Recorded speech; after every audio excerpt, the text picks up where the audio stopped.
सरोज दीदी हैं, आप कुछ कहना चाहेंगे दीदी? हाँ जी, नमस्कार। और ओम सभी ओम ओम पतंजलि सभी। द्वारका की ऑनलाइन कक्षा में आप सबका स्वागत है। सभी को दीपावली की बहुत बहुत शुभकामनाएं। और डॉक्टर साहब, आपका विशेष स्वागत है, विशेष सत्र है आपका आज। दीपन जी से रिक्वेस्ट करो, आपका परिचय हम सब साथकों को कराएं। आपका स्वागत है जी दीदी। डॉक्टर। डॉक्टर सालू गुप्ता जी गुरुग्राम में एक समशुद्धि आवासीय प्राकृतिक चिकित्सा और पंचकर्म अस्पताल के मुख्य चिकित्सा अधिकारी हैं। इंजीनियरिंग की पृष्ठभूमि के साथ उन्होंने मानवता की भलाई के लिए काम करने का सचेत निर्णय लिया है और खुद को लोगों की सेवा के लिए समर्पित कर दिया है। डॉक्टर गुप्ता के पास इस क्षेत्र में 14 वर्ष से अधिक का अनुभव है और उन्होंने पीएचडी प्राकृतिक चिकित्सा और योग में की है। अपने पूरे करियर में डॉक्टर गुप्ता ने बांझपन, आईबीएस, मधुमेह, ग्लूकोमा, सोराइसिस और अन्य जीवन शैली विकारों सहित विभिन्न बीमारियों से पीड़ित हजारों रोगियों का सफलतापूर्वक इलाज किया है। उनके दृष्टिकोण और पंच महाभूत को संतुलित करना, शरीर को विसरण करना और सात्विक आहार को बढ़ावा देना शामिल है। यह बिना दवा के उपयोग के। उनका दृढ़ विश्वास है कि 80% बीमारियों का इलाज घर पर हम कर सकते हैं। इस विचार पर जोर देते हुए हम अपने डॉक्टर खुद बन सकते हैं। उनका उद्देश्य लोगों को गंभीर बीमारियों के लिए केवल एलोपैथिक चिकित्सा पर निर्भर रहने से बचने के लिए प्रोत्साहित करना है। डॉक्टर गुप्ता की विशेषज्ञता और योगदान को प्रतिष्ठित संगठनों से कई राष्ट्रीय और अंतर्राष्ट्रीय पुरस्कारों के माध्यम से मान्यता दी गई है। वो प्राकृतिक चिकित्सा के लाभों और सिद्धांतों के बारे में जनता के बीच जागरूकता बढ़ाते रहते हैं और उनके अनेक आयोजनों और संगठनों में डॉक्टर गुप्ता की व्यापक भागीदारी प्राकृतिक चिकित्सा के बारे में जागरूकता फैलाने और प्राकृतिक और समग्र को बढ़ावा देने के प्रति उनके समर्पण को दिखाती है। वेलकम डॉक्टर गुप्ता, बहुत बहुत स्वागत है आपका। धन्यवाद दीप जी। मैं आप सबकी बहुत ही आभारी हूँ कि आपने मुझे अपनी योग कक्षा में आमंत्रित किया। आज हम बात करेंगे कि प्राकृतिक चिकित्सा क्या है और इससे होने वाले हमारे शरीर को क्या लाभ मिलते हैं। वैसे तो आप सब लोग योग से जुड़े हैं, तो मैं समझती हूँ कि आपको प्राकृतिक चिकित्सा का अच्छा ज्ञान होगा। लेकिन फिर भी इस क्लास को एक रिवीजन क्लास समझिएगा, और जो आपको ऑलरेडी पता है उसका रिवीजन हो जाएगा, जो नहीं पता वो हम सीख लेंगे। अब देखिए, प्राकृतिक चिकित्सा कोई थेरेपी नहीं है, यह एक जीवन जीने की शैली है। ये शायद हम सबको ही पता है। प्राकृतिक चिकित्सा का जो विशेष सिद्धांत है, जब जो विशेष उपदेश यही है कि हमारा शरीर पंच महाभूत से बना है: मिट्टी, पानी, धूप, हवा और आकाश। तो हमें अपने शरीर को इन पंच तत्वों की पूर्ति करके ही ठीक करना है। हमें यह समझना जरूरी है कि शरीर एक है। शरीर में जितने भी रोग हैं सबका कारण भी एक है, और जितने भी रोग हैं उनका निवारण भी एक ही है। तो अब ये जो सेंटेंस है ना, कि रोग का कारण एक, रोग का निवारण एक, अगर हम इसको बहुत गहराई से समझ लेते हैं तो हम अपने डॉक्टर स्वयं ही बन जाते हैं, जो हमारी प्राकृतिक चिकित्सा का उद्देश्य है। अब देखिए, शरीर जैसा हमने कहा पंच महाभूत से बना है: मिट्टी, पानी, धूप, हवा और आकाश। तो हम यही कहते हैं कि मिट्टी, पानी, धूप, हवा सब रोगों की यही दवा। तो हमें क्या करना है कि हमारे शरीर में देखिए, जब भी इन पंच तत्वों में से किसी भी एक तत्व की, दो की, तीन की, चार की या पांच की कमी हो जाती है, तो हमारे शरीर में कोई ना कोई रोग आ जाता है। और यदि हम ये पांचों तत्व पूर्ण कर लेते हैं किसी ना किसी तरीके से, अभी वो हम डिस्कस करेंगे, तो जब हमारे शरीर में पंच महाभूताज बैलेंस हैं, तो हमारा शरीर निरोगी हो जाता है। अब पंच महाभूत पूर्ण करने के लिए बहुत से रास्ते हैं। हम जो जो हमारा शरीर है, आजकल का जो समय है, हमारा वक्त बेवक्त खान पान, कुछ भी हम खा लेते हैं, किसी भी वक्त हम खा लेते हैं। हम एक बॉक्स्ड लाइफ जी रहे हैं, एसी कमरों में हम सोते हैं। जो भी हम करते हैं हम वो ऐसा करते हैं कि हम अपने कंफर्ट ज़ोन में जी रहे हैं। खाएँगे तो ऐसा जो दाँत बहुत आसानी से चबा लें, सोएँगे तो ऐसे बिस्तर पे जहाँ पर हमें ज़रा-सी भी तकलीफ ना हो। चप्पल भी ऐसी पहनेंगे जिससे पैरों में ज़रा-सी भी तकलीफ ना हो। सुनेंगे भी कुछ ऐसा जो हमें बहुत ही ज़्यादा पसंद हो। तो हम हर चीज़ में अपने कंफर्ट ज़ोन में जी रहे हैं। हमें सिर्फ़ एक बात याद रखनी है कि अगर हम प्रकृति के नियमों के साथ नहीं चलेंगे, तो हमारे शरीर को रोग लगेगा ही लगेगा। आप उसमें कुछ भी ये नहीं सोच सकते हैं कि आपका लाइफ़स्टाइल है, आपका काम ऐसा है या आपकी जॉब ऐसी है या आपको समय नहीं मिलता है या कुछ भी है। तो आपको प्रकृति के नियमों के साथ चलना ही पड़ेगा। अब देखिए पंच महाभूत को हम डिस्कस करते हैं, थोड़ा-सा फ़ास्ट करेंगे, समय कम है। तो हम सबसे पहले बात करते हैं मिट्टी चिकित्सा की। जैसा मैंने कहा मिट्टी, पानी, धूप, हवा और आकाश। तो सबसे पहली बात हम करते हैं मिट्टी की। देखिए मिट्टी ऐसा तत्व है जिसमें शरीर से ज़हर को भी खींच लेने की ताकत होती है। और मिट्टी एक ऐसी चीज़ है जिसमें बहुत से मिनरल्स पाए जाते हैं, जैसे कि पोटेशियम है, फास्फोरस है, विटामिन्स हैं, मिनरल्स हैं। तो ऐसे कई सारे मिनरल्स आपको मिट्टी में मिलते हैं। तो यदि हम मिट्टी के आस-पास रहें या मिट्टी का प्रयोग अपने शरीर पर किसी न किसी रूप में करें, तो हमारे शरीर में पृथ्वी तत्व पूर्ण हो जाता है। अब अगर हम मिट्टी तत्व की बात करते हैं, तो सबसे पहले मिट्टी में उगे उन फलों को खाएँ, मिट्टी में उगी उन सब्जियों को खाएँ, तो भी हमें मिट्टी तत्व की पूर्ति होती है। दूसरी चीज़ है यदि आप मिट्टी में खेलेंगे अब ठीक है, आपसे बहुत लोग कहेंगे मिट्टी में खेलने का समय नहीं है। मिट्टी में खेलने का मतलब है कि अपने आस-पास आप इतना प्राकृतिक एटमॉस्फेयर बनाकर रखें कि आप लोग जब जाएँ तो आपको एट लीस्ट कहीं न कहीं खुली हवा, खुली मिट्टी नज़र आए। क्योंकि यदि आप सैर भी करते हैं और बाहर अपने आप को एक्सपोज़ करते हैं, तो थ्रू इन्हेलेशन मतलब अगर आप साँस भी लेते हैं, तो मिट्टी के कण आपके शरीर में जाते हैं।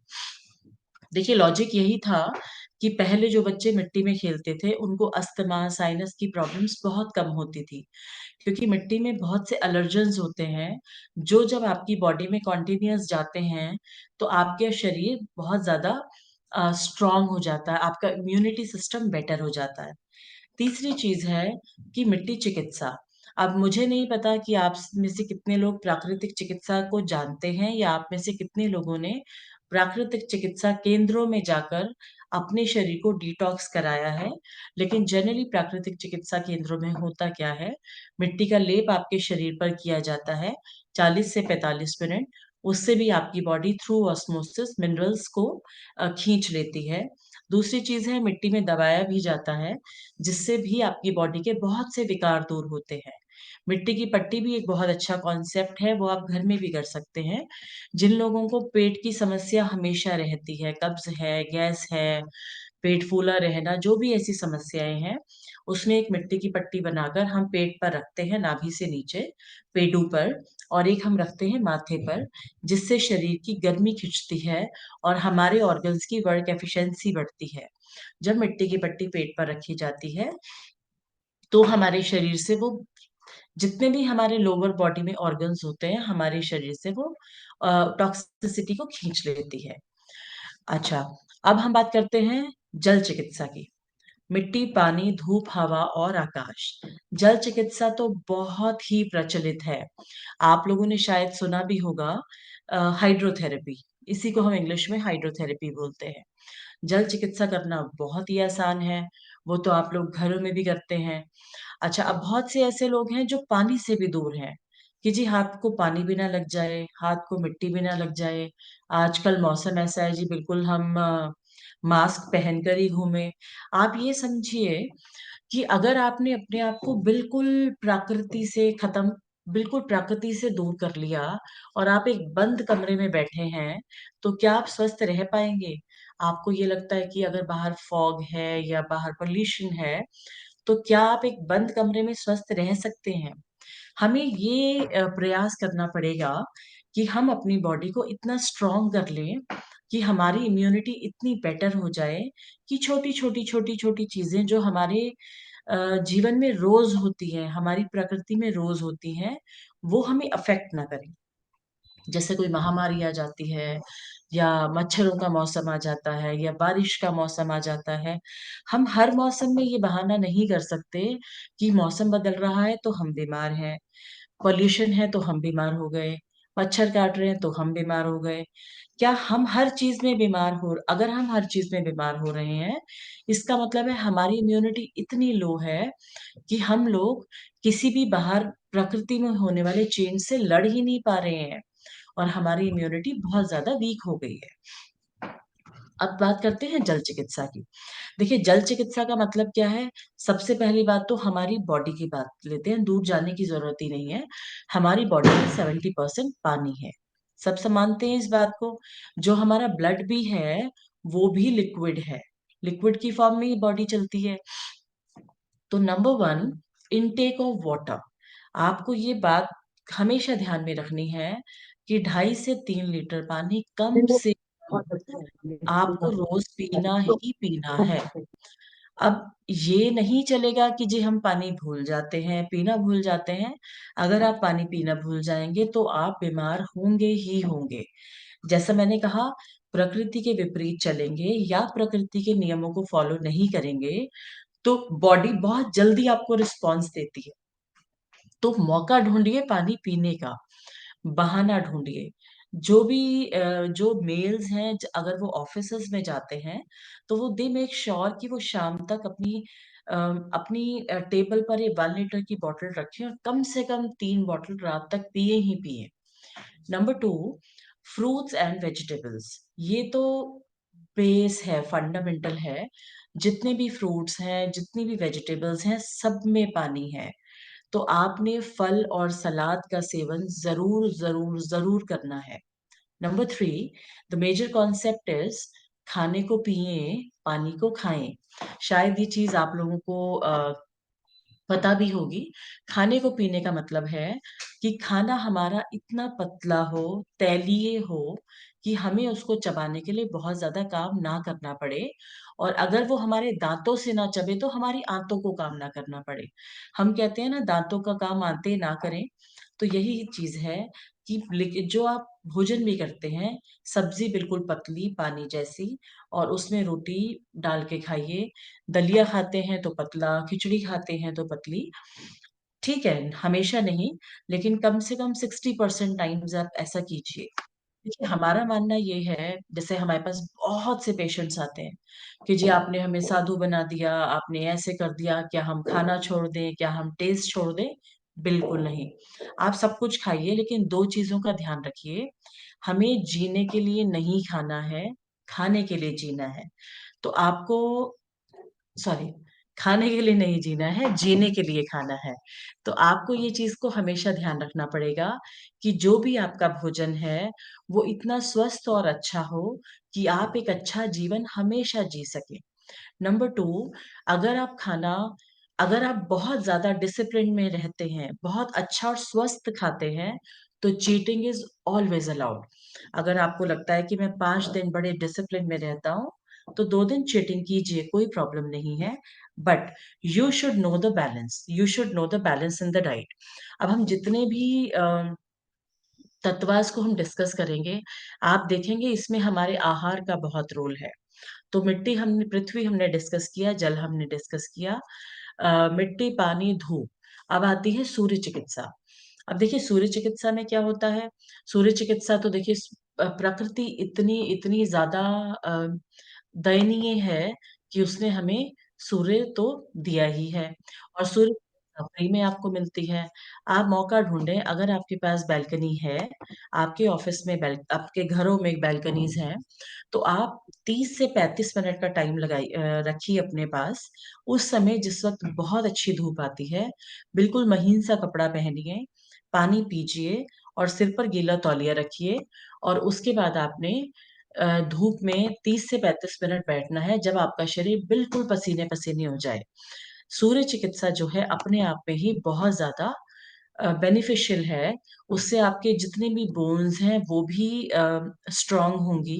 विटामिन डी आपको मिलेगा, जिसके लिए आप रोज ना कुछ टैबलेट्स या सैशेस खाते रहते हैं।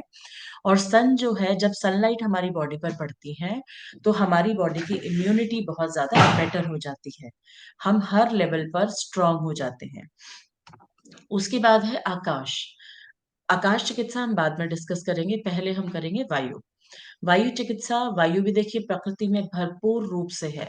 मैंने आपसे कहा कि आपको ये नहीं समझना है कि वायु जो है बाहर प्रदूषित है और हम बिल्कुल बाहर ना निकले, नहीं। वायु हमारे शरीर के लिए जरूरी है। हाँ, हम ये नहीं कह रहे हैं आपको कि आप मार्केट्स में घूमिए, बट यस, अपनी बैल्कनीज में बैठिए, बाहर जाइए। आपको अपने शरीर को ऐसा करना है कि आपके शरीर की इम्यूनिटी बेटर हो। आप प्रकृति से छिपकर एक बंद कमरे में अगर रहेंगे तो आप बीमारी को और ज्यादा इनवाइट करेंगे। तो वायु चिकित्सा सबसे अच्छा हमारा है प्राणायाम। प्राणायाम में भी बहुत ज्यादा दिमाग लगाने की जरूरत नहीं है। प्राणायाम का सिर्फ मतलब ये है कि हमें लंबा गहरा सांस लेना है, छोड़ना है, लंबा गहरा सांस लेना है, छोड़ना है।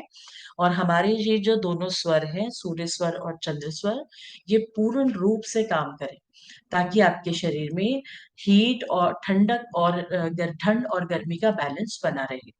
तो जितना ज्यादा आप प्राणायाम करते हैं, जितना ज्यादा आप वायु चिकित्सा लेते हैं, आप अपनी बैल्कनी में जाकर 10 मिनट जॉगिंग भी कर लेंगे तो भी आपको एक अच्छा लाभ मिलेगा। उसके बाद हम आते हैं लास्ट में आकाश तत्व।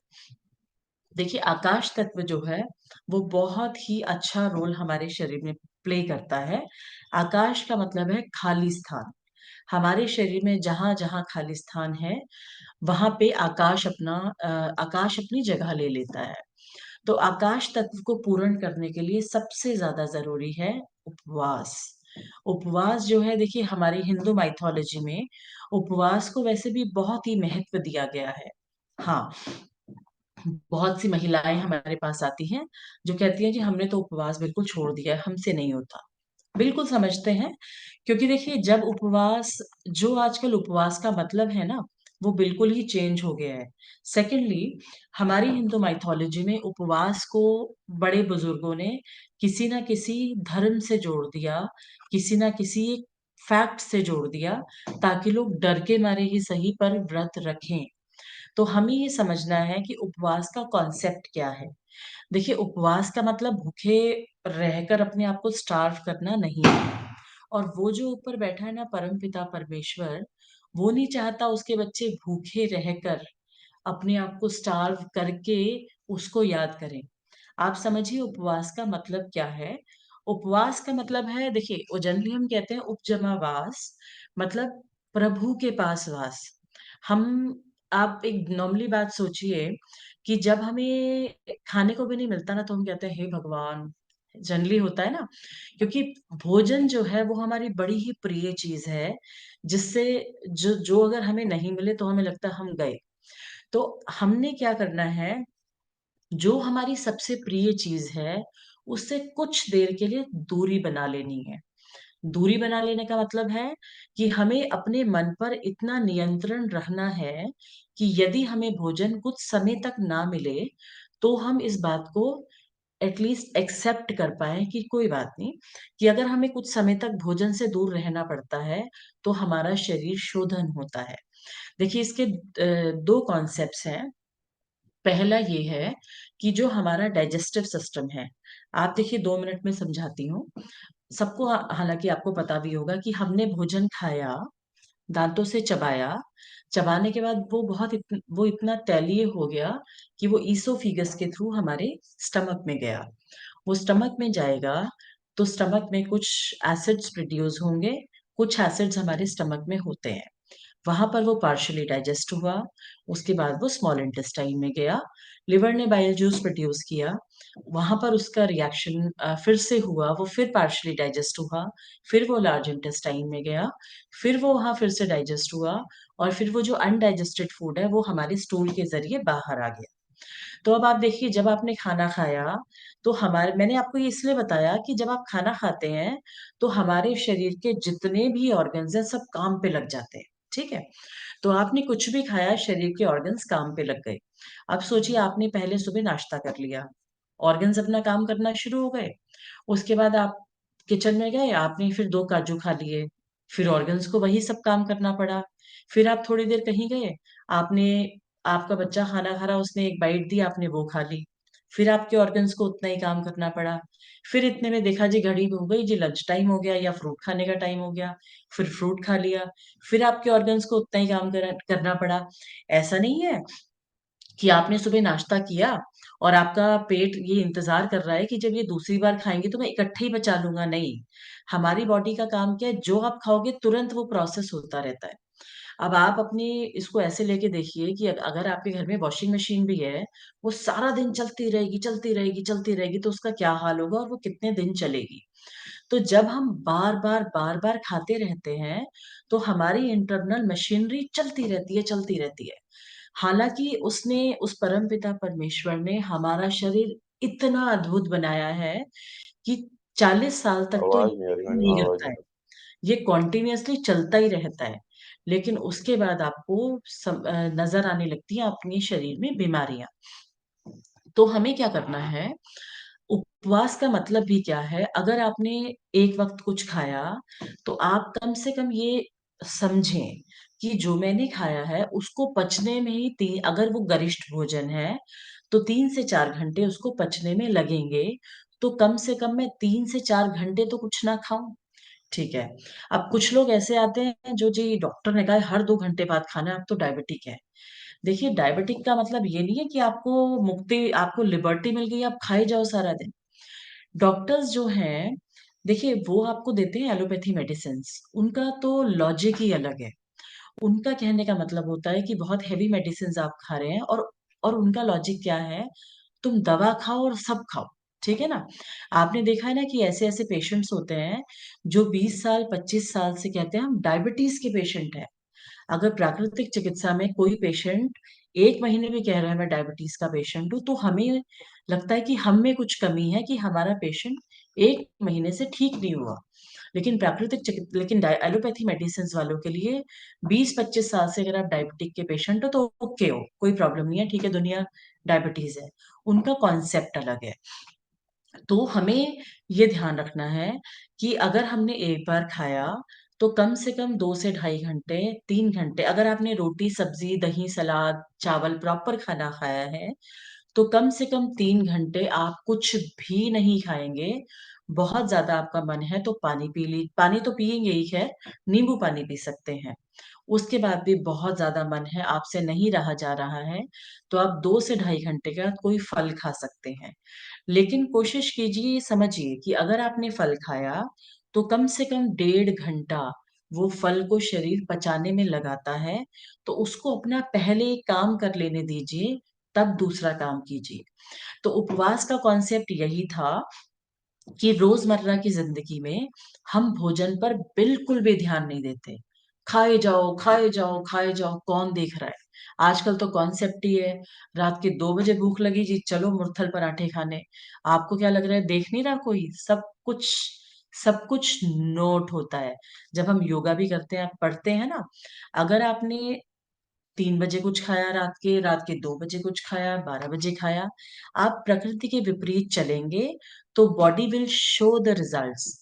आपको कहीं ना कहीं समझ में आएगा, आपकी छाती में जलन है, पेट फूल रहा है, पेट साफ नहीं हुआ, किसी को कब्ज है, किसी को पाइल्स है, किसी को कोई तकलीफ है, किसी को कोई तकलीफ है। तो हमें अपने डॉक्टर कैसे बनना है? पहली चीज देखिए, सब जानते हैं, पहला सुख निरोगी काया। हमें अपना डॉक्टर ऐसे बनना है कि हम जो बेसिक चीजें हमारे पास अवेलेबल हैं, सबसे पहली चीज है भोजन।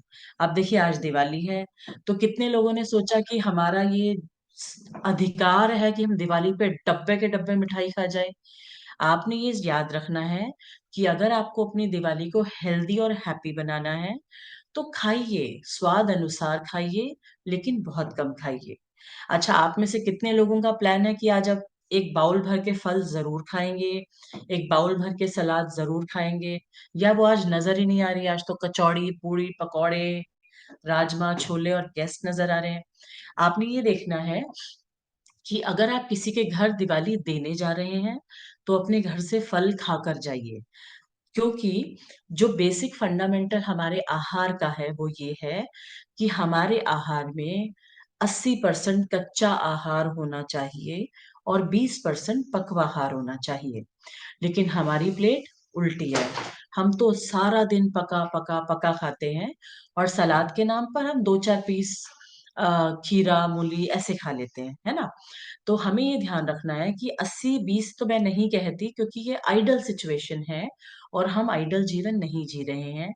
तो कम से कम 50-50% फॉलो कीजिए कि 50% कच्चा आहार खाइए और 50% पकवा आहार खाइए। अब आप योगा क्लास में बड़ी देर से योगा कर रहे हैं, इसके बाद आपको भूख लगेगी, तो आप क्या करेंगे? सबसे पहले जिन लोगों ने अपनी चाय बनानी शुरू कर दी है, वो गैस बंद कीजिए। आपने योगा क्लास, ये हमारा सेशन खत्म होते ही सबसे पहले एक बाउल भर के फ्रूट्स खा लें, ताकि आज के कच्चा आहार में एक हिस्सा आप योगदान दे दें। फिर जब आप दोपहर में खाना खाएंगे या कुछ भी खाएंगे, तो आपको खीरा टमाटर या मूली का बाउल भर के वो खाना है। तो अगर आपको लगता है कि आज का मेरा कच्चा आहार का कोटा पूरा हो गया है, तो स्वतंत्र हैं। मिठाई भी खाइए, पकौड़े भी खाइए, पूड़ी भी खाइए। क्योंकि अगर आज आप बहुत ज्यादा गरिष्ठ खाएंगे तो या तो आज की रात खराब होगी या कल का दिन खराब होगा या अगले कुछ दिन खराब होंगे। क्योंकि मेरे पास भी कल से पेशेंट्स आ जाएंगे, जी दिवाली थी इसलिए हम बीमार हो गए, दिवाली थी तो पेट खराब हो गया, दिवाली थी तो नाक खराब हो गई, दिवाली थी तो सर दर्द हो गया। तो हमें त्योहार को मनाना है हेल्दी तरीके से, ना कि डिजीज्ड होकर। तो थोड़ी थोड़ी चीजों का आप ध्यान रखिए। देखिए, बात करने को बहुत कुछ है प्राकृतिक चिकित्सा में, हम घंटों भी डिस्कस कर सकते हैं। मैं सेशन को यही एंड करती हूँ, क्योंकि आप लोगों का सबकी कुछ कुछ एंगेजमेंट्स होती हैं। 5-7 मिनट हम ले लेते हैं। अगर आपका कोई सवाल है, तो आप कोई क्वेश्चन है तो पूछ लीजिए। I will be more than happy to answer your questions. हाँ जी, कहिए। जी, बहुत अच्छा सेशन रहा आपका। बहुत सारे लोगों के क्वेश्चन होंगे, तो आप लोग हैंड रेज करिएगा प्लीज। हाँ जी, राजीव जी। एक्सक्यूज मी, मैं पूछ सकती हूँ आपसे कुछ? आई थिंक राजीव जी राजीव बोल जी रहे हैं, अनम्यूट लेकिन कर आप लो। म्यूट पर हैं। राजीव म्यूट जी पर हैं अनम्यूट आप। कर लो अपने आप को। अभी अनम्यूट नहीं हुए आप। हाँ, मेरी आवाज आ रही है? हाँ जी, हाँ जी, आ रही कहिए। जी, नमस्कार नमस्कार सभी को। दिवाली की नमस्कार। शुभकामनाएं। Thank you. मैं थोड़ा विलम्ब से जुड़ा, लेकिन जो जानकारी मिली बहुत अच्छी मिली। मैं थोड़ा सा बताऊं कि पिछली 18 अक्टूबर को मेरे एक स्टेंट लगा है एरोटा में।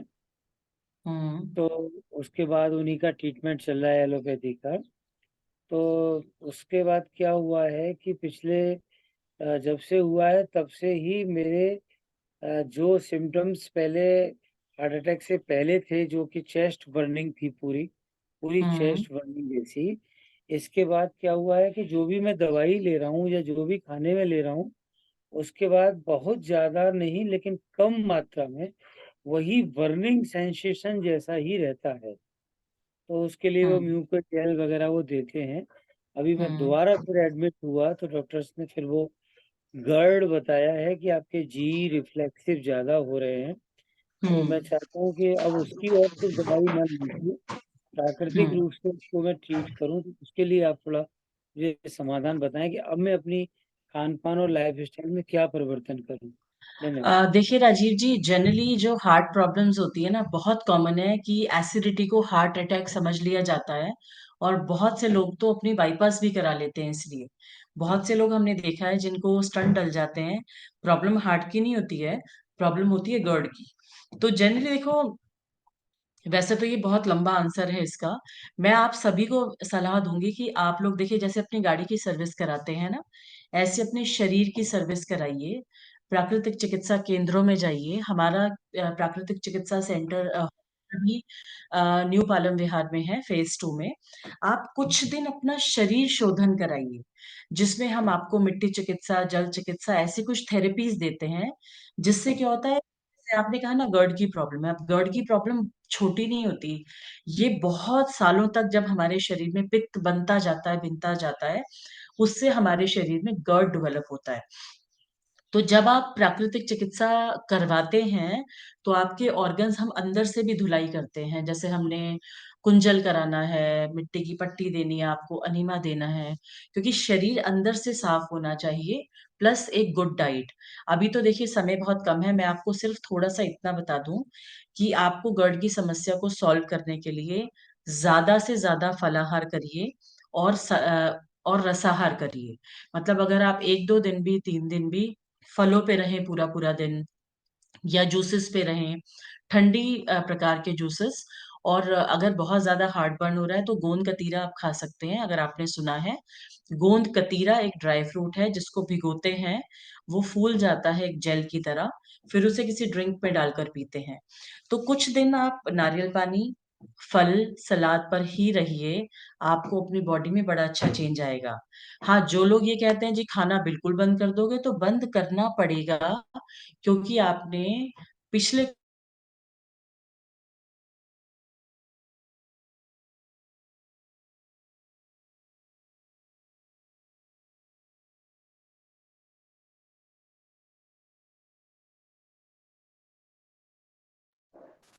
आवाज नहीं आ रही मैम। तो इसी वजह से शरीर में GERD की प्रॉब्लम आती है। आप चाहें तो किसी दिन मुझसे मिलने आ जाइए, मैं आपको एक डाइट चार्ट बनाकर भी दे दूंगी, जिसे आप कुछ दिन फॉलो करेंगे तो आप हमेशा के लिए स्वस्थ रह सकते हैं।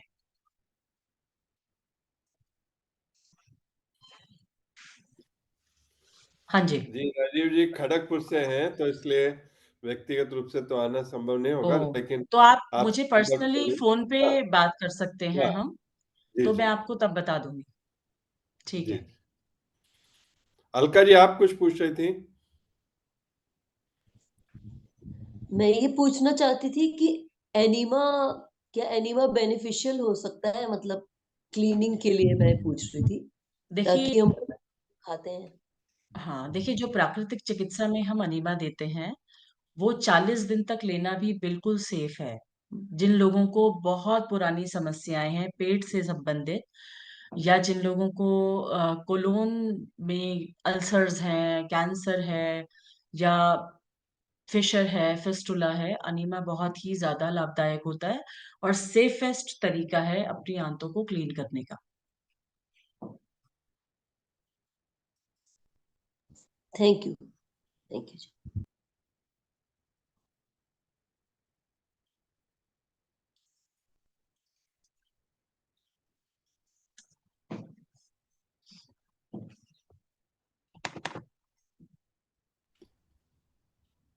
हाँ जी, और किसी का कोई सवाल?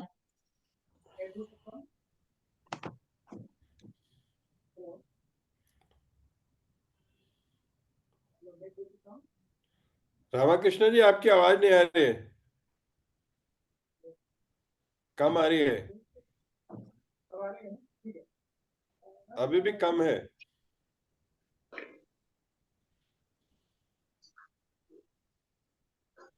तब तक पांडे साहब, आप कर्नल साहब, आप पूछ लीजिए।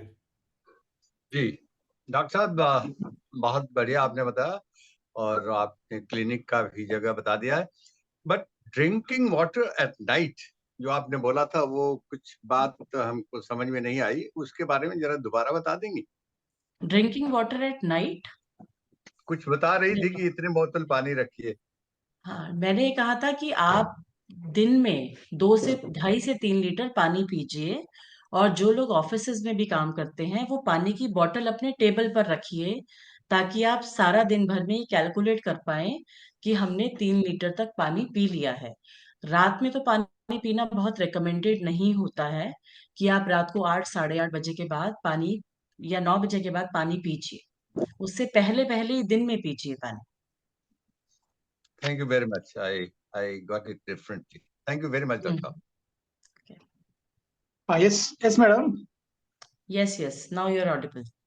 Yeah, actually it was connected to some other instrument. Okay.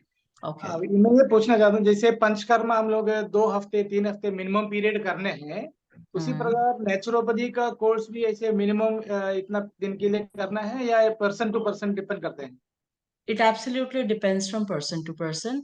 अगर आप बिल्कुल हेल्दी हैं और you just want to get yourself rejuvenated, then we suggest you to come for at least 10 days. And if you do not even have that time, then minimum 7 days you should come. उसमें body अच्छे से detox हो जाती है. But yes, the people who have diabetes or who have arthritis or something like that, then we surely, call them for more period of time. तो ये OPD patient type के या एडमिशन हो जाता है? Both. Depending on the condition of the person. Yes. Second thing, इसमें कोई insurance coverage वगैरह होता है? Yes, I do give bills. देखिए कॉर्पोरेट्स तो कवर्ड है, जैसे मैकेंजी है, डिलॉयट है, विप्रो है, IBM है, they are covered. Because I Cognizant है, they are covered. We give the bill and they get reimburse. बहुत सारी गवर्नमेंट ऑर्गेनाइजेशंस भी रिम्बर्स कर लेती हैं, क्योंकि कोविड के बाद जो है नेचुरोपैथी आ चुका है पैनल में, और rest depends on your organisation. जो बैंक्स का कोई पेशेंट आपके आए बैंक से कोई बैंक नॉट रियली, मतलब मैंने अभी बैंक में किसी एम्प्लॉय को नहीं दिया है, but you can ask your organise, क्योंकि नेचुरोपैथी अब कवर्ड है मेडिक्लेम में. Okay, yes. मैडम जय श्री राम. गर्ड नमस्ते की सर. समस्या के कारण, जैसा भी आपने बता रही थी कि जैसे गर्ड की समस्या को कभी कभी कार्डिक की समस्या भी मान लिया जाता है. हालांकि मेरे केस में मुझे भी ये डाउट रहा था कि कहीं ये गैस तो नहीं है. तो वहाँ पे उन्होंने एनजीओ करते समय वो दिखाया था कि एरोटा काफ़ी दूरी तक श्रिंक की थी, तो ब्लॉकेज तो थी ही. लेकिन एज ए जनरल गर्ड की यानी गैस की समस्या और कार्डिक की समस्या को दोनों को डिस्टिंक्शन करने के लिए कोई ऐसा कोई प्रॉपर टूल या कोई टेस्टिंग या ऐसी कोई अंडरस्टैंडिंग है? जैसे क्योंकि वो एक बड़ा ही पैनिक समय होता है. हाँ, बिल्कुल होता है. और आसपास में जो डॉक्टर्स की टीम नेचुरली इमरजेंसी के नाम पर घर परिवार यार दोस्त सब आपको किसी ना किसी एलोपैथी हॉस्पिटल में ही लेके पहुंचते हैं. उस समय वो चेस्ट बर्निंग है, चेस्ट डिस्कम्फर्ट. जैसे मेरे केस में मैं बार बार कह रहा हूँ कि मेरे दर्द नहीं है, मेरे पसीना नहीं है, मेरे हाथ में दर्द नहीं है, मुझे ऐसा नहीं लग रहा है. और मुझे सिर्फ ये लग रहा है कि मेरी चेस्ट बर्निंग है, जलन है, दर्द नहीं है. डॉक्टर बार बार मुझसे पूछ रहे हैं पेन है, मैं कहा नहीं बिल्कुल पेन नहीं है, मैं कह रहा हूँ सिर्फ जलन है. लेकिन फिर भी वो जो जिस सिस्टम में आप उस समय फंस चुके होते हैं इमरजेंसी में, फिर आप उससे वहां से कूद के बाहर नहीं आ सकते. तो देखिए राजीव जी, इसीलिए मैं आपको कह रही हूँ कि हमें अपना डॉक्टर स्वयं बनना है. देखिए एलोपैथी के जिसके पास जो है वो वही देगा. एलोपैथी के पास तो दवा ही है. और आजकल तो ये है कि जी आ गया पेशेंट आ गया. मैं ये नहीं कहती कि डॉक्टर्स सारे खराब है, डॉक्टर्स बहुत अच्छे भी हैं, ऐसा नहीं है. लेकिन उनकी, अब देखिए वो नाभि को नहीं मानते, धरण या नाभि को वो मानते नहीं है.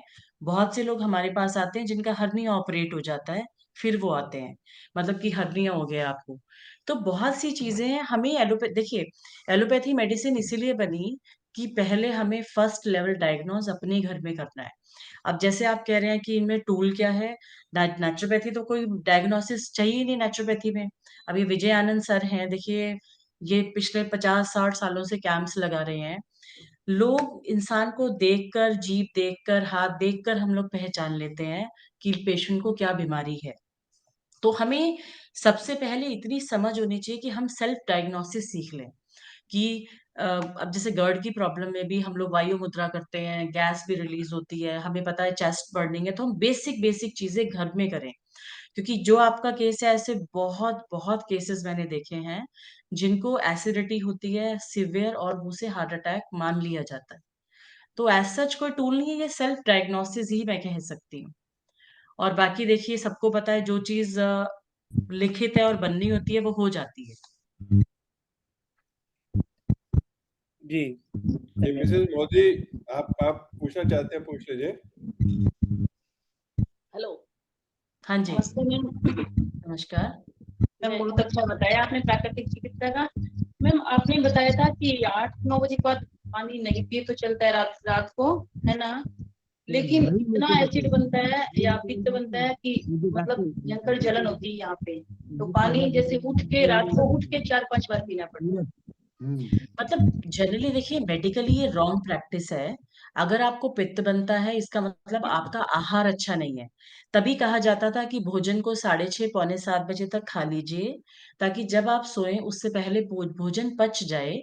और आप अपना देखिए, अगर आपने 6:30 भोजन कर लिया, 8:30 तक भी पानी पी लिया, चलो लास्ट 9 बजे तक भी पी लिया, तो कायदे से जब आप सोएंगे तो आपकी सारी रात बहुत अच्छी जानी चाहिए।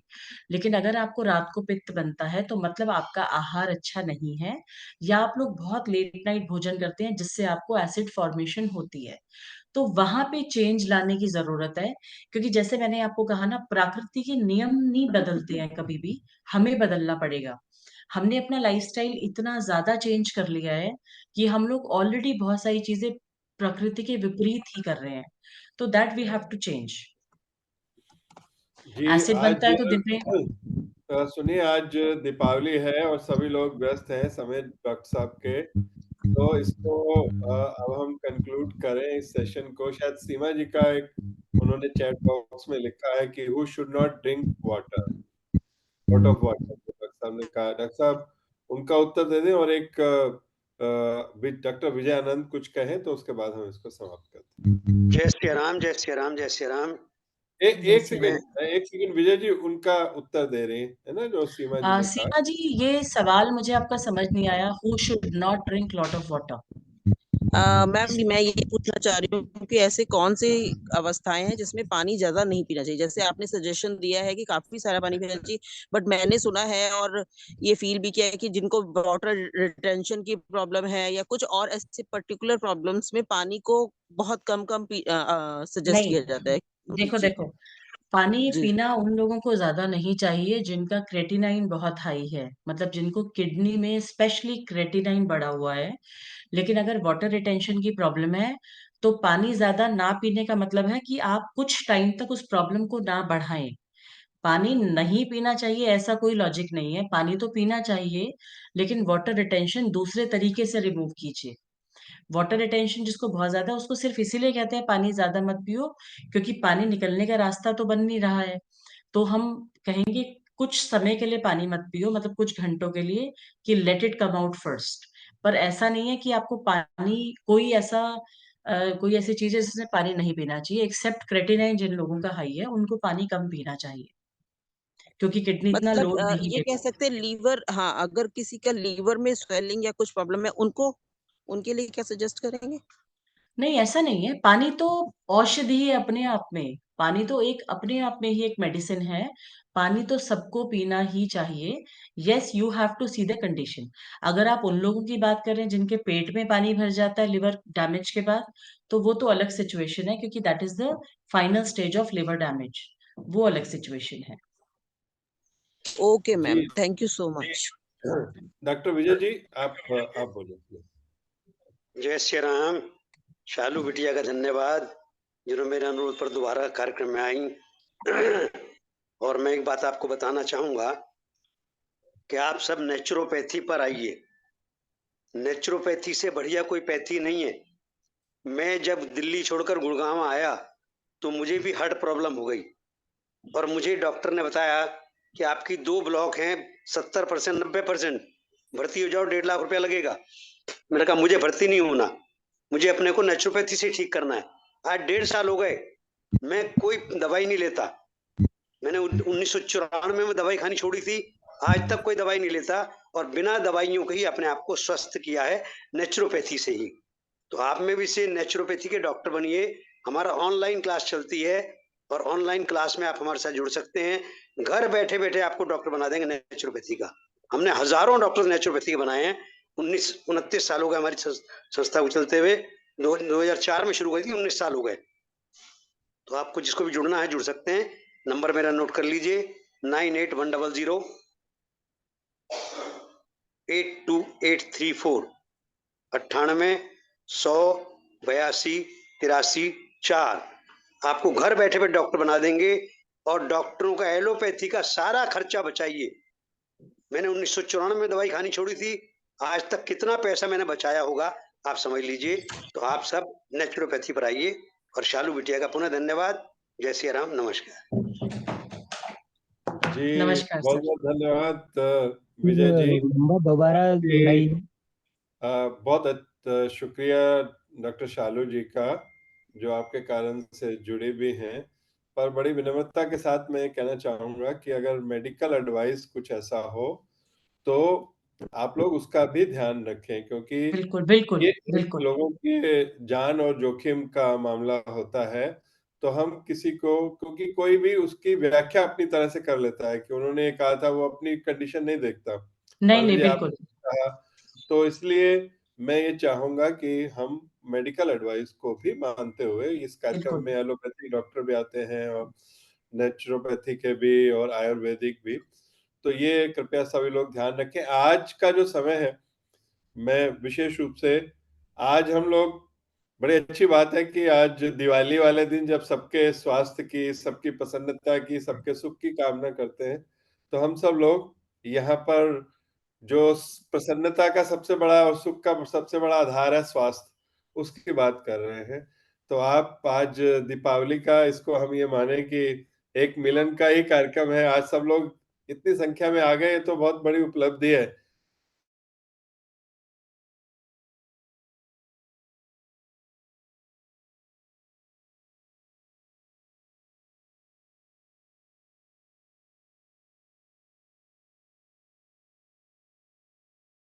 डॉक्टर शालू जी का विशेष धन्यवाद।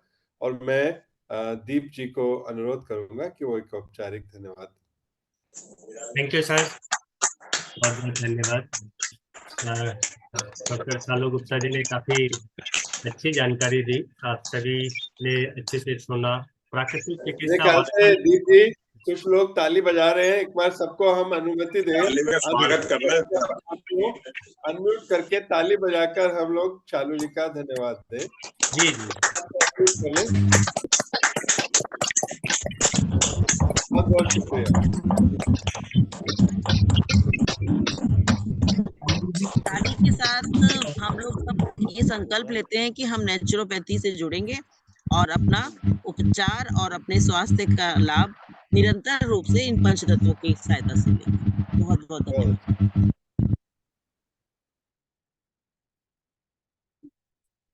थैंक यू, बहुत बहुत धन्यवाद।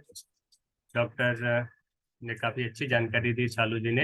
एक्चुअली में मुझे तो इनका इतना ज्यादा धन्यवाद करना है, क्योंकि आज के डेट में मुझे कोई डॉक्टर नहीं मिल पा रहे थे। तो बहुत सारे आज दिवाली के उपलक्ष्य में बिजी हैं, कोई अपनी छुट्टियों में गए हैं, कोई कहीं है, कोई कहीं है। इवन डॉक्टर शालू मैडम को भी मैं सुबह से फोन किया तो कहने लगी कि अच्छा, अरे मैं तो भूल ही गई थी, क्योंकि वास्तव में दिवाली का मौका था, कल तक शॉपिंग कर रहे होंगे, कुछ हो रहा होगा। तो 6:15 कहती है कि मैं अभी जस्ट, मतलब मुझे अब टाइम दो। तभी मैंने आपको शवासन कराया था। मैंने कहा थोड़ी देर आपका टाइम इधर लग जाएगा। तो बहुत बहुत धन्यवाद मैडम। दीपावली के दिन हमारी डॉक्टर आई हैं और जो है श्रोता भी तो पूरे जुड़े हुए